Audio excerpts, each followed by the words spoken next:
റവ പുട്ട് എങ്ങനെയാണ് ഉണ്ടാക്കുന്നതെന്ന് നോക്കാം. അതിനായി ഞാനിവിടെ 1/4 കിലോ റവയാണ് എടുത്തിരിക്കുന്നത്. ഇത് നമുക്ക് നല്ലതുപോലെ ഒന്ന് വറുത്തെടുക്കണം. ഇപ്പോൾ ഒരു മീഡിയം ഫ്ലെയിമിൽ ഇട്ടിട്ട് നമുക്ക് സ്റ്റൗവ് ഒന്ന് വറുത്തെടുക്കാം. വറുത്ത് നല്ലൊരു മണം വരുന്ന വരെ നമുക്കിതിനെ വറുക്കണം. റവ കരിയാതെ നോക്കണം വറുക്കുമ്പോൾ.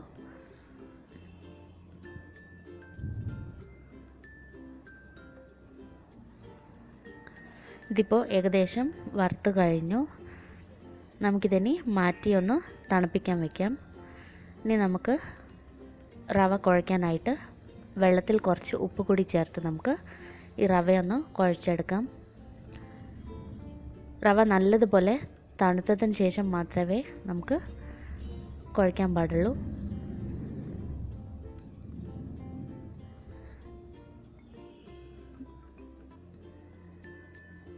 വെള്ളം കുറച്ചായി ഒഴിച്ച് നമുക്ക് റവ ഒന്ന് കുഴച്ചെടുക്കാം.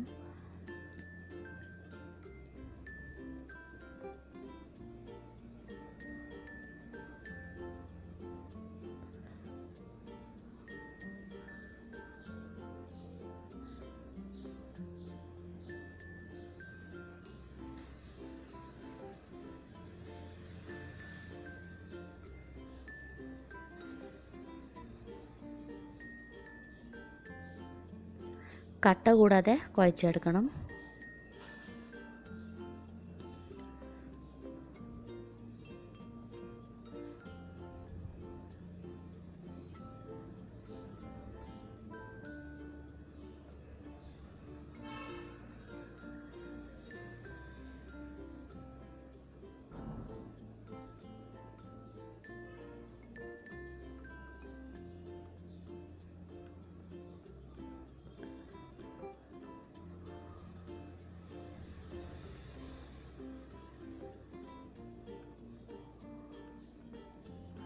മാവെടുത്ത് നമുക്ക് ഉരുട്ടി ഒന്ന് ഉടയ്ക്കാൻ കഴിയണം. ഇതാണ് ഇതിൻ്റെ പരുവം. അപ്പോൾ അതനുസരിച്ച് നമുക്ക് കുഴച്ചെടുക്കാം. ഇതിനി ഒരു 10 മിനിറ്റെങ്കിലും അടച്ച് വെച്ച് റെസ്റ്റ് ചെയ്യാൻ വെക്കണം. പുട്ടിന് ആവശ്യമായ തേങ്ങയും കൂടി വേണം. നമുക്കിതിനി 10 മിനിറ്റ് കഴിഞ്ഞതിന് ശേഷം നമുക്ക് പുട്ടുണ്ടാക്കി തുടങ്ങാം.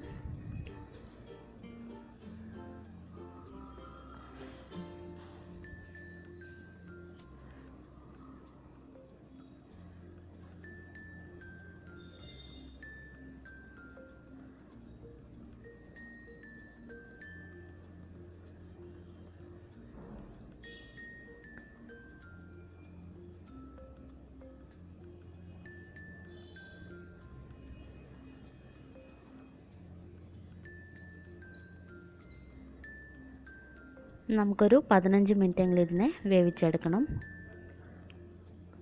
ഇപ്പോൾ നമ്മുടെ പുട്ട് തയ്യാറായി കഴിഞ്ഞു.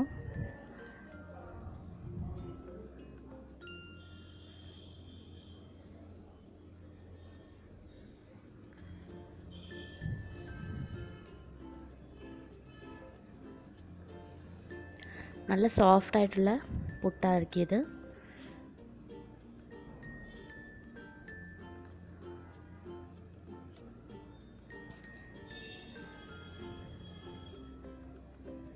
ട്രൈ ചെയ്ത് ഫീഡ്ബാക്ക് അറിയിക്കണം. Thank you.